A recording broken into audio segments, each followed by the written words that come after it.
ओम शांति। आज 1 अक्टूबर 2024 आज की साकार मुरली के अनमोल मधुर महावाक्य सुनेंगे। मीठे मीठे बाबा के मीठे बच्चे, देही अभिमानी बनने की प्रैक्टिस करो। देही अभिमानी बनने की प्रैक्टिस करो। इस प्रैक्टिस से ही तुम पुण्य आत्मा बन सकेंगे। प्रश्न है, किस एक नॉलेज के कारण तुम बच्चे सदा हर्षित रहते हो? उत्तर है, बाबा कहते तुम्हें नॉलेज मिली है कि यह नाटक बड़ा वंडरफुल बना हुआ है। इसमें हर एक एक्टर का अविनाशी पार्ट नूंधा हुआ है। सब अपना अपना पार्ट बजा रहे हैं। इस कारण तुम सदा हर्षित रहते हो। दूसरा प्रश्न है, कौन सा एक हुनर बाप के पास ही है, दूसरों के पास नहीं? उत्तर है, बाबा कहते देही अभिमानी बनाने का हुनर एक बाप के पास है, क्योंकि वह खुद सदा देही है। वह खुद सदा देही है, सुप्रीम है। यह हुनर किसी भी मनुष्य को आ नहीं सकता। ओम शांति। रूहानी बच्चों अर्थात आत्माओं प्रति बाप बैठ समझाते। अपने को आत्मा तो समझना है ना। बाप ने बच्चों को समझाया है, पहले पहले ये प्रैक्टिस करो कि हम आत्मा हैं ना कि शरीर। जब अपने को आत्मा समझेंगे तब ही परम पिता को याद करेंगे। अपने को आत्मा नहीं समझेंगे तो फिर जरूर लौकिक संबंधी धंधा आदि ही याद आता रहेगा। इसलिए पहले पहले तो यह प्रैक्टिस होनी चाहिए कि मैं आत्मा हूँ, तो फिर रूहानी बाप की याद ठहरेगी। बाप यह शिक्षा देते हैं कि अपने को देही नहीं समझो। बाप शिक्षा देते हैं कि अपने को देह नहीं समझो। यह ज्ञान बाप एक ही बार सारे कल्प में देते हैं, फिर 5000 वर्ष बाद यह समझानी मिलेगी। अपने को आत्मा समझेंगे तो बाप भी याद आएगा। आधा कल्प तुमने अपने को देह समझा है, अब अपने को आत्मा समझना है। जैसे तुम आत्मा हो, मैं भी आत्मा हूँ, परंतु सुप्रीम हूँ, मैं हूँ ही आत्मा, तो मेरे को कोई देह याद पड़ती ही नहीं। बाबा कहते यह दादा तो शरीरधारी है ना, वह बाप है निराकार। दादा तो शरीरधारी है ना, वह बाप है निराकार। यह प्रजापिता ब्रह्मा तो साकारी हो गया। शिव बाबा का असली नाम है ही शिव। शिव बाबा का असली नाम है ही शिव। वह है ही आत्मा, सिर्फ वह ऊंचते ऊंच अर्थात सुप्रीम आत्मा है। सिर्फ इस समय ही आकर इस शरीर में प्रवेश करता है, वह कभी देह अभिमानी हो ना सके। देह अभिमानी साकारी मनुष्य होते हैं, वह तो है ही निराकार। उनको आकर यह प्रैक्टिस करानी है। शिव बाबा को आकर यह प्रैक्टिस करानी है। कहते हैं तुम अपने को आत्मा समझो, मैं आत्मा हूँ, आत्मा हूँ। ये पाठ बैठ कर पढ़ो, ये पाठ बैठ कर पढ़ो। मैं आत्मा शिव बाबा का बच्चा हूँ। हर बात की प्रैक्टिस चाहिए ना। बाप कोई नई बात नहीं समझाते हैं। बाबा कहते तुम जब अपने को आत्मा पक्का पक्का समझेंगे तब बाप भी पक्का याद रहेगा। देह अभिमान होगा तो बाप को याद कर नहीं सकेंगे। आधा कल्प तुमको देह का अहंकार रहता। अभी तुमको सिखाता हूँ कि अपने को आत्मा समझो। सतयुग में ऐसे कोई सिखाता नहीं है कि अपने को आत्मा समझो। शरीर पर नाम तो पड़ता ही है, नहीं तो एक दो को बुलावें कैसे। यहाँ तुमने बाप से जो वर्षा पाया है वही प्रलब्ध वहाँ पाते हो। बाकी बुलाएंगे तो नाम से ना। श्री कृष्ण भी शरीर का नाम है ना। नाम बिगड़ तो कारोबार आदि चल ना सके। ऐसे नहीं कि वहाँ यह कहेंगे कि अपने को आत्मा समझो। वहाँ तो आत्म अभिमानी रहते ही हैं। वहाँ तो आत्म अभिमानी रहते ही हैं। ये प्रैक्टिस तुमको अभी कराई जाती है, क्योंकि पाप बहुत चढ़े हैं। आहिस्ते आहिस्ते थोड़ा थोड़ा पाप चढ़ते चढ़ते अभी फुल पाप आत्मा बन पड़े हो। फुल पाप आत्मा बन पड़े हो। आधा कल्प के लिए जो कुछ किया वह खल्लास भी तो होगा ना। आहिस्ते आहिस्ते कम होता जाता है। सतयुग में तुम सतो प्रधान हो, त्रेता में सतो बन जाते हो। वर्षा भी मिलता है। अपने को आत्मा समझ, अपने को आत्मा समझ। बाप को याद करो। याद करने से ही वर्षा मिलता है। यह देह अभिमानी बनने की शिक्षा बाप अभी देते हैं। सतयुग में यह शिक्षा नहीं मिलती। अपने अपने नाम पर ही चलते हैं। यहाँ तुम हर एक को याद के बल से पाप आत्मा से पुण्य आत्मा बनना है। पाप आत्मा से पुण्य आत्मा बनना है। सतयुग में इस शिक्षा की दरकार ही नहीं। ना तुम ये शिक्षा वहाँ ले जाते हो। बाबा कहते ना तुम ये शिक्षा वहाँ ले जाते हो। वहाँ ना ये ज्ञान योग ले जाते हो। तुमको पतित से पावन अभी ही बनना है। फिर आहिस्ते आहिस्ते कला कम होती है। जैसे चंद्रमा की कला कम होते होते लीक जाकर रहती है। तो इससे मूंझो नहीं, इसमें मूंझो नहीं। कुछ भी ना समझो तो पूछो। पहले तो ये पक्का निश्चय करो कि हम आत्मा हैं। तुम्हारी आत्मा ही अभी तमो प्रधान बनी है, पहले सतो प्रधान थी। फिर दिन प्रतिदिन कला कम होती जाती है। मैं आत्मा हूँ ये पक्का ना होने से ही तुम बाप को भूलते हो। पहले पहले मूल बात ही यह है। आत्म अभिमानी बनने से बाप याद तो आएगा। पहले पहले मूल बात ही यह है। आत्म अभिमानी बनने से बाप याद आएगा तो वर्षा भी याद आएगा। वर्षा याद आएगा तो पवित्र भी रहेंगे, देवी गुण भी धार रहेंगे। एम ऑब्जेक्ट तो सामने है ना।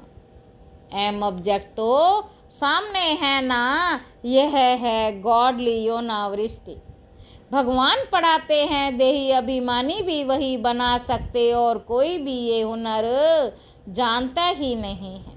एक बाप ही सिखाते हैं। यह दादा भी पुरुषार्थ करते हैं। बाप तो कभी देह लेते ही नहीं, तो उनको देही अभिमानी बनने का पुरुषार्थ करना पड़े। वह सिर्फ इसी समय आते हैं तुमको देही अभिमानी बनाने। यह कहावत है, जिनके माथे मामला वह कैसे नींद करे। बहुत धंधा आदि टू मच होता है तो फुर्सत नहीं मिलती, और जिनको फुर्सत है वह आते हैं बाबा के सामने पुरुषार्थ करने। कोई नए भी आते हैं, समझते हैं नॉलेज तो बहुत बड़ी अच्छी है। नॉलेज तो बहुत अच्छी है, बड़ी अच्छी है। गीता में भी यह अक्षर है, मुझ बाप को याद करो तो तुम्हारे विकर्म विनाश हो जाएं। तो बाप ये समझाते, बाप कोई को दोष नहीं देते। यह तो जानते हैं तुमको पावन से पतित बनना ही है और हमको आकर पतित से पावन बनाना ही है। यह बना बनाया ड्रामा है, इसमें कोई के निंदा की बात ही नहीं। तुम बच्चे अभी ज्ञान को अच्छी रीति जानते हो और तो कोई भी ईश्वर को जानते ही नहीं, इसलिए निधन के नास्तिक कहलाए जाते हैं। अभी बाप तुम बच्चों को कितना समझदार बनाते, टीचर रूप में शिक्षा देते, कैसे ये सृष्टि का चक्र चलता, ये शिक्षा मिलने से तुम भी सुधरते हो। भारत जो शिवालय था सो अब वैशाल्य है ना, इसमें ग्लानि की कोई बात ही नहीं। ये खेल है जो बाप समझाते हैं, तुम देवता से असुर कैसे बने हो, ऐसे नहीं कहते क्यों बने। बाप आए ही हैं बच्चों को अपना परिचय देने और सृष्टि का चक्र कैसे फिरता है ये नॉलेज देते। मनुष्य ही जानेंगे ना, अभी तुम जानकर फिर देवता बनते हो। यह पढ़ाई है मनुष्य से देवता बनने की, जो बाप ही बैठ पढ़ाते हैं। यहाँ तो सब मनुष्य ही मनुष्य हैं, देवता तो इस सृष्टि पर आ नहीं सकते।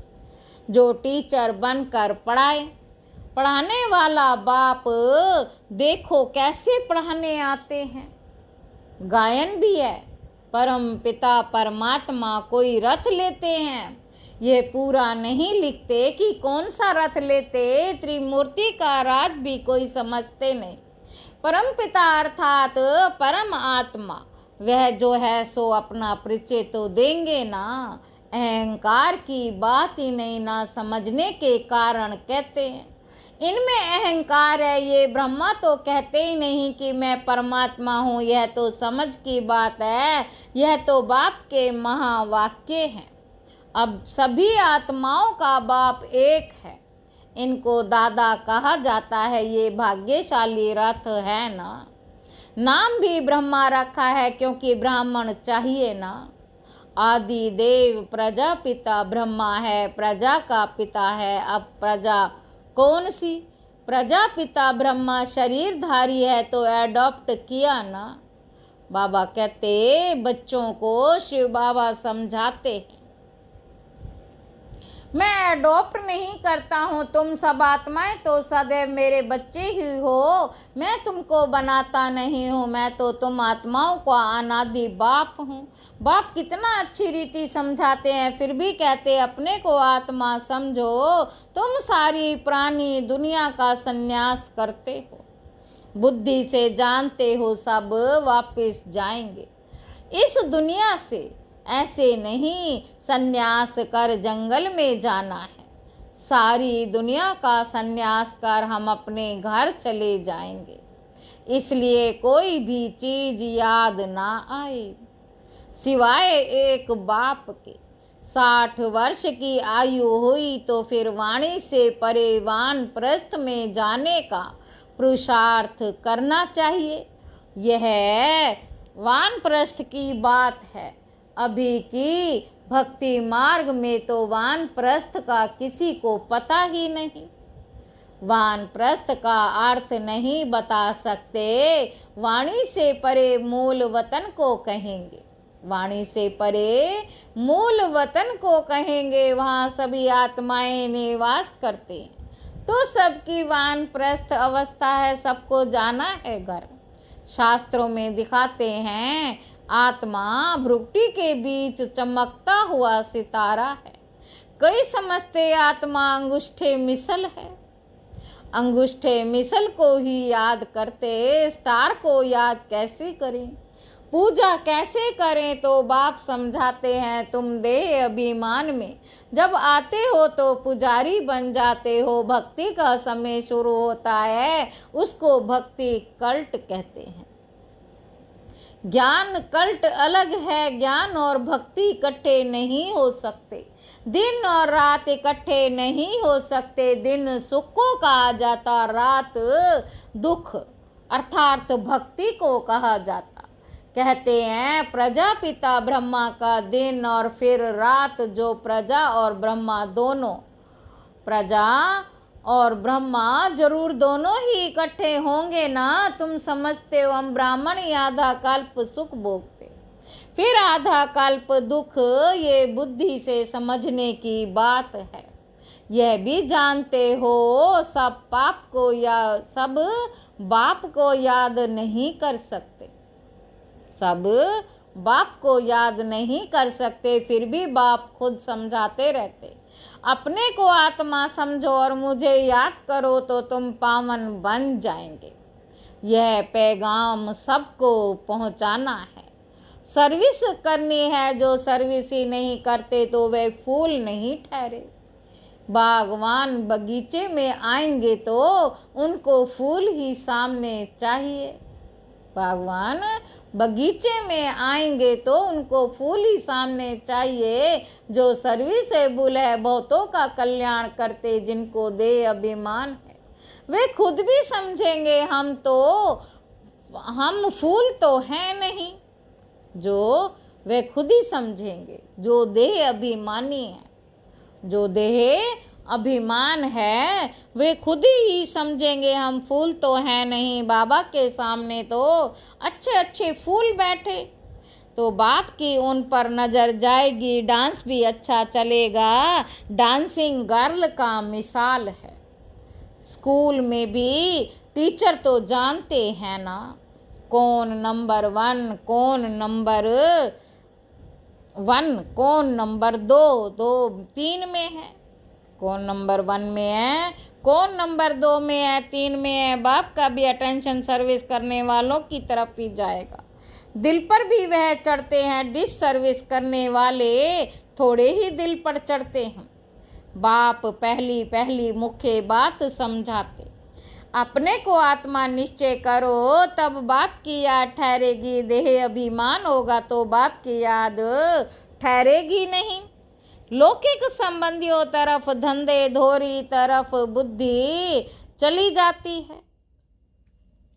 देही अभिमानी होने से पारलौकिक बाप ही याद आएगा। बाप को तो बहुत प्यार से याद करना चाहिए। अपने को आत्मा समझना, इसमें मेहनत है। अपने को आत्मा समझना, इसमें मेहनत है।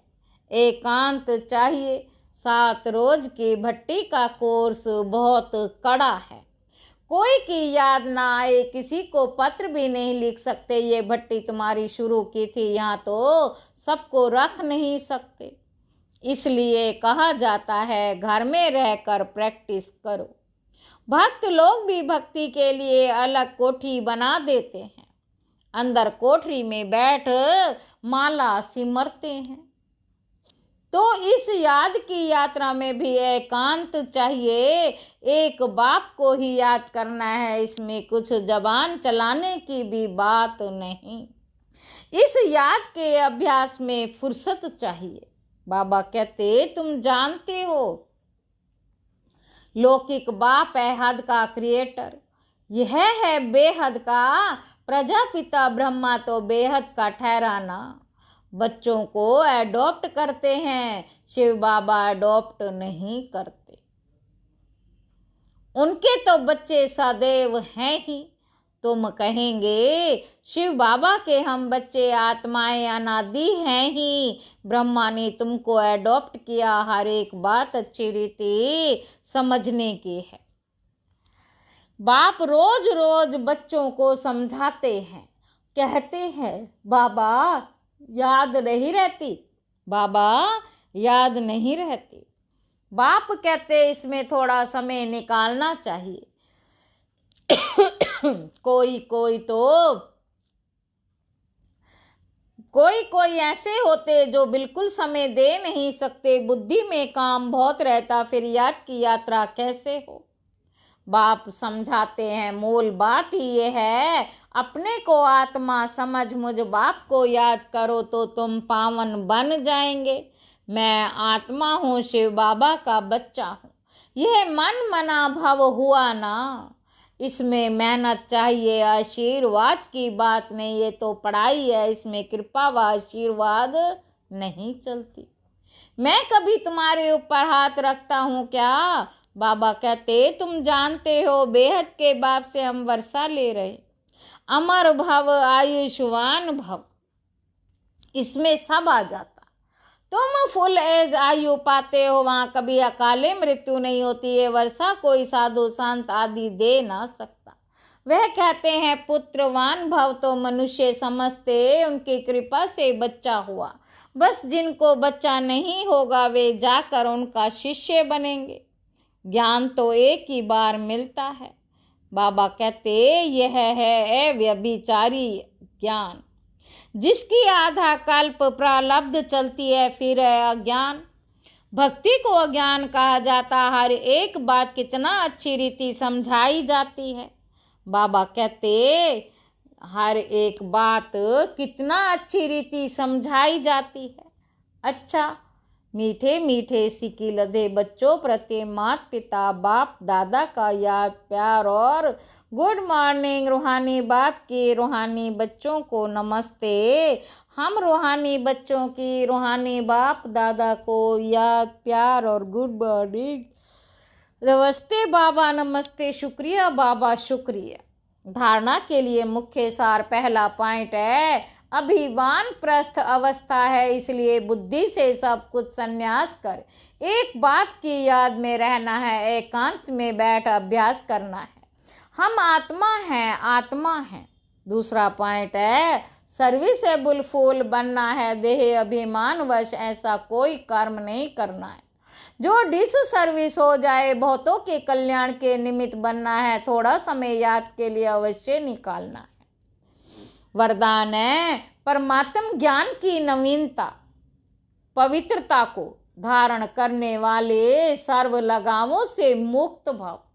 इस परमात्म ज्ञान की नवीनता ही पवित्रता है। फलक से कहते हो कि आग कपूस इकट्ठे रहते भी आग नहीं लग सकती। विश्व को आप सबकी यह चैलेंज है कि पवित्रता के बिना योगी व ज्ञानी तो आत्मा नहीं बन सकते। तो पवित्रता अर्थात संपूर्ण लगाव मुक्त, किसी भी व्यक्ति व साधनों से भी लगाव ना हो, ऐसी पवित्रता द्वारा ही प्रकृति को पावन बनाने की सेवा कर सकेंगे। स्लोगन है पवित्रता आपके जीवन का मुख्य फाउंडेशन है। धरत परिये धर्म ना छोड़िए। ओम शांति।